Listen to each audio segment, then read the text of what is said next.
Animating is hard. Drawing in all those frames can seem really daunting at first, and without the proper equipment, it may seem like you won't be able to succeed. And all those professional softwares cost tons of cash. Maybe all you have is an iPad, or just a phone. Well, let me let you in on a little secret.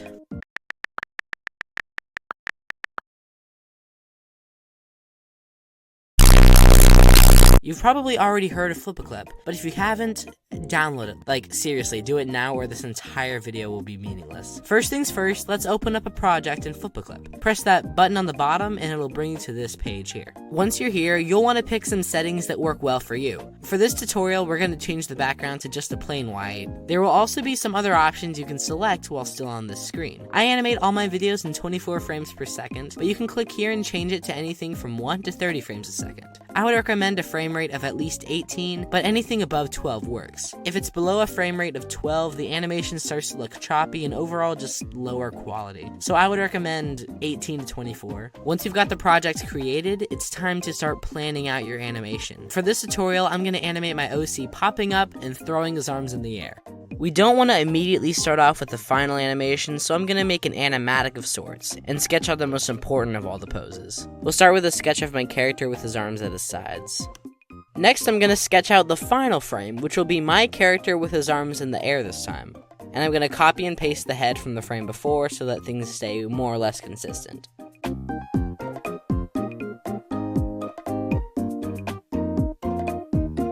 And now I'm going to put a frame in between my two key positions, and draw something that's, between having his arms up and having his arms down at his sides. And now that I have all my main poses sketched out, it's time to sketch in some more in-betweens. It's really up to you to decide where they should be drawn. I like animating my character with more in-betweens at the beginning and end of the movement, and less towards the middle. This is a technique called ease in and ease out.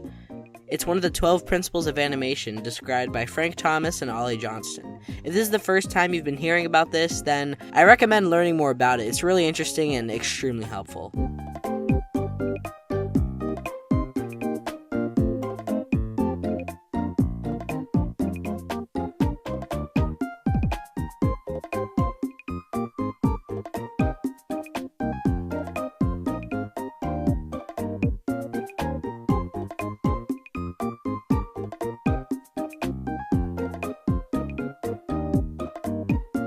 Next, I'm going to just copy and paste a couple of the frames to make sure that everything happens in the right speed and time that I want it to.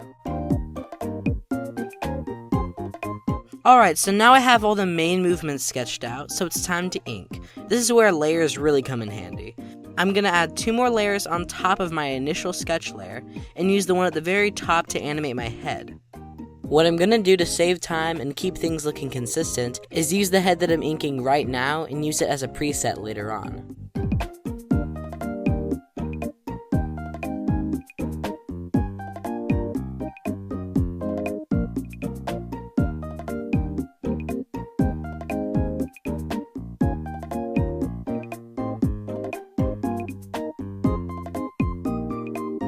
When it's time to color the head, using the bucket tool really comes in handy. If you open it up and go to all the different colors, you'll see that by pressing the plus icon, you can make custom palettes. And that's what I'm going to do to make sure that all the colors stay consistent with my character. Now, to get the right colors, I'm going to press the 3 dots in the top corner and press Add Image. From there, I'll import a picture of my character and use the eyedropper tool to get all the right colors.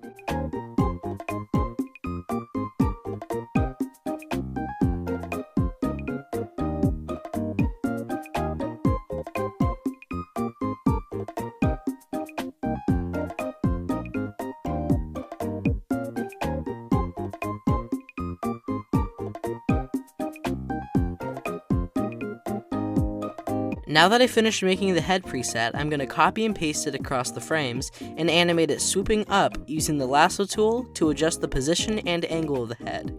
And I want to make sure that I'm matching up the neck from the layer below.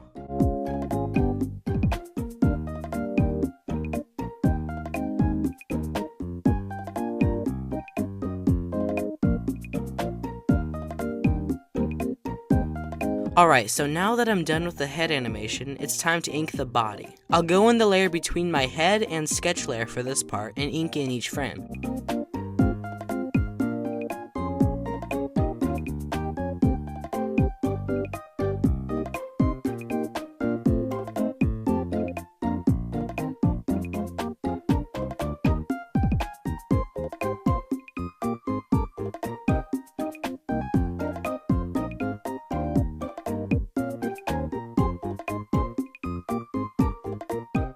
Alrighty, I finished up the inking, so now I'll go to the color palette I made and fill in the body.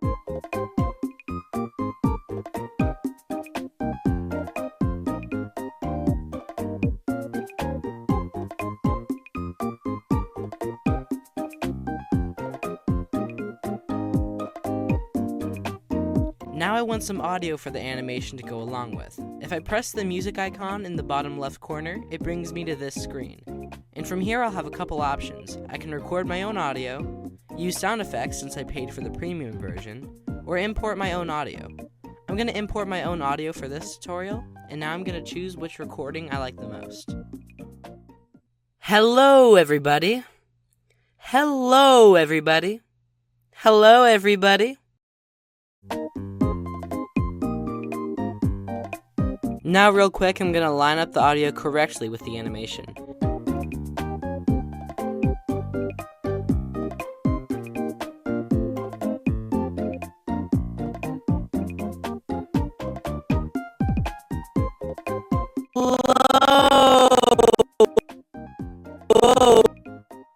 And now I gotta copy and paste the final frame 21 times. And I don't got time for that. I'm a busy guy. So I'm gonna show you a quick shortcut.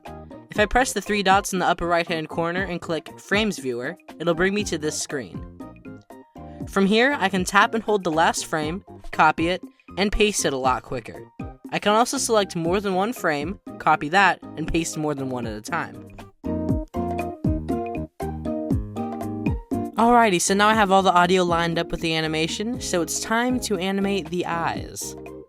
I'm going to make a new layer above my head layer, and animate my eyes closing, and then popping open, just a real big pop.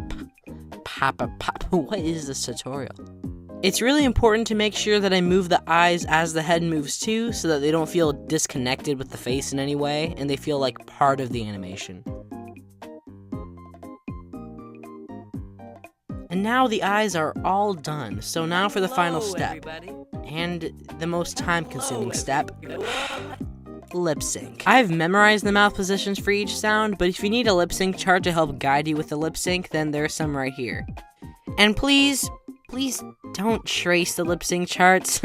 It's never good to trace someone else's art because, well, I mean, it's their art, it's kind of self-explanatory. But if you want to use it to guide you through the animation, then that's perfectly fine. Just don't trace. Anyways, back to the tutorial.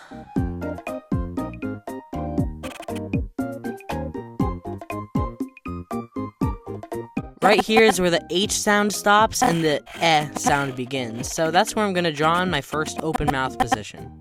From here, I won't go into too much detail with the lip sync, but I recommend some of these tutorials if you want to learn more about it. I'm just going to show my process.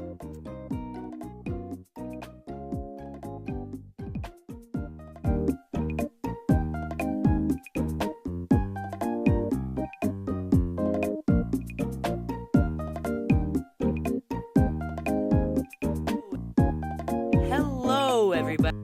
Hello. As I lip sync, As I lip sync, I need to make sure to keep the position somewhat consistent. I move my mouth up and down a lot, but I need to make sure that when the mouth is at its lowest point, the upper lip is always at the same place during that process. That keeps the lip sync from looking janky, but also allows you to play around with it, make it goofy, and have fun in general.